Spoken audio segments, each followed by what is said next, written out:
ভাইরে ভাই, ঢাকার মতো যানজটপূর্ণ এক শহরে এরকম খোলা রাস্তা পাওয়া খুবই টাফ ব্যাপার।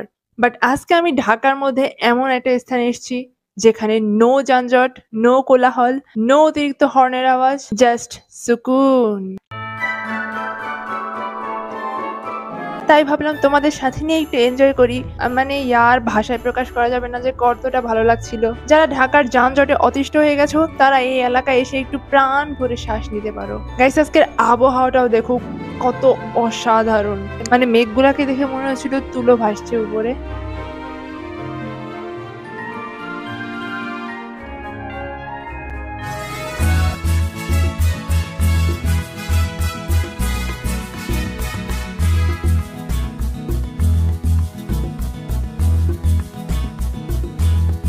বাট এই সুন্দর রাইডের আগে আমাদের একটা তিক্ত অভিজ্ঞতাও আছে। আমরা যে এলাকা থেকে উঠেছি খিলক্ষেতের রেল লাইনের এপারে, সেখানে রাস্তায় কাজ চলছে, সো টু মাচ ভাঙাচোরার কাদা। তো বৃষ্টিও হয়েছে, এর জন্য একটু রাস্তায় জঘন্য পরিমাণে কাদা ছিল।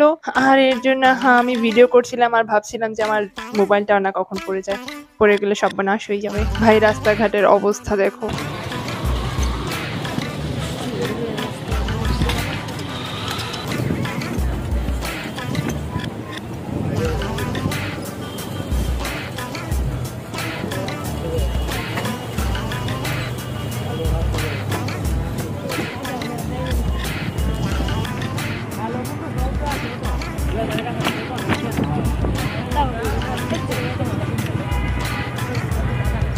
ফাইনালি আমাদের কাঙ্ক্ষিত সেই রাস্তায় উঠে গেলাম। গাইস, আজকে আমি চলে এসেছি পূর্বাচলে। অ্যাকচুয়ালি গাড়ি ঘোড়া দিয়ে পূর্বাচলে ভ্রমণ করার মজাই কুছ আলাদা। অ্যাকচুয়ালি আমি খিলক্ষেত রেল লাইনের এপাশ থেকে উঠেছি।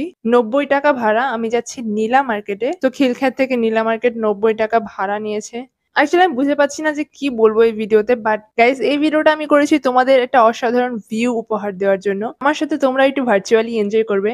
ভাইরে ভাই, এই অভিজ্ঞতাটা তোমাদের ভাষায় প্রকাশ করা যাবে না। So enjoy the view and enjoy the moment.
আসলে প্লট বেছে হ্যাঁ খেলে মধ্যে প্লট বেছে হ্যাঁ হ্যাঁ থাক।